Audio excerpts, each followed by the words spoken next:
गुजरे हुए अतीत को याद करना भी कभी गजब सुकून देने वाला हो सकता है, यह सच है। गंगा की धारा जिस तरह बिना रुके बहती रही है, मेरे यहां से भी ज्ञान की धारा ठीक उसी तरह निरंतर बहती रही है। यह अजब संयोग है कि बच्चे को पहला ज्ञान मां से ही मिलता है और गंगा को भी मां के रूप में बराबर संबोधित किया जाता रहा है। यह मेरा सौभाग्य है कि लगभग 400 सालों से मैं गंगा की लहरों के समीप हूं। मैं गंगा के किनारे खड़ा आपका अपना कॉलेज पटना कॉलेज हूं। मेरी इमारत को देखकर ऐसा अंदाजा ना लगाएं कि मैं शुरू से ही ऐसा हूं।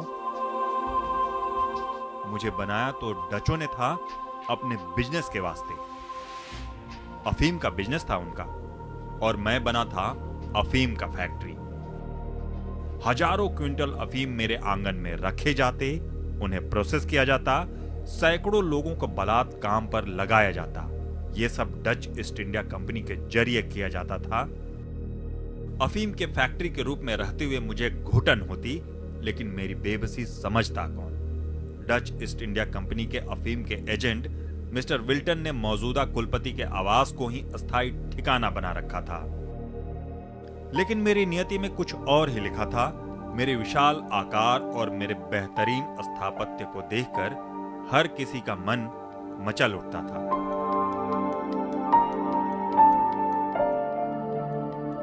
विश्व में डचों के वर्चस्व कम होने के बाद 1828 में यहां पटना के कलेक्टर का कार्यालय शुरू हो गया। मुझे अफीम से छुटकारा मिल गया।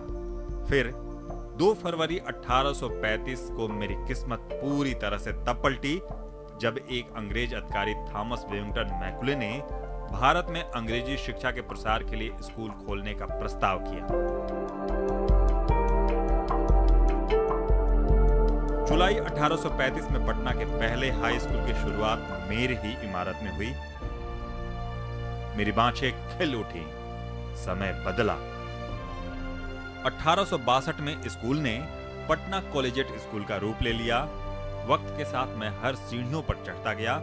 फिर वो दिन भी आया जब मैं पूरी तरह कॉलेज के रूप में बदल गया।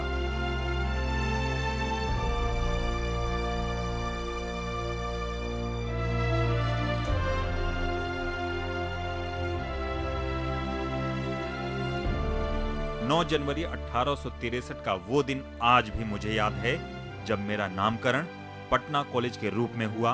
आज भी मैं अपने आंगन में हर नए छात्र के आने पर बाहें पसार देता हूं। मेरा मन खिल उठता है जब आप सभी अपने सपने साकार करके यहां से निकलते हैं। आजादी के अनेक पलों का मैं गवाह भी रहा हूं। देश के कई महान नेताओं ने इस प्रांगण में आकर छात्रों से मुलाकात की है। कई छात्रों ने आजादी के दौरान अपनी सक्रिय भूमिका भी निभाई थी।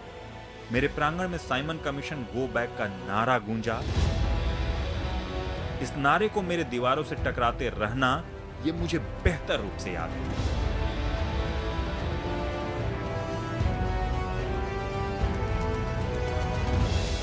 वक्त बदलता रहा। यहां आए छात्रों में कई मुझे आज भी याद हैं। बिहार के पहले मुख्यमंत्री श्री कृष्ण सिंह, अनुग्रह नारायण सिंह, जयप्रकाश नारायण हो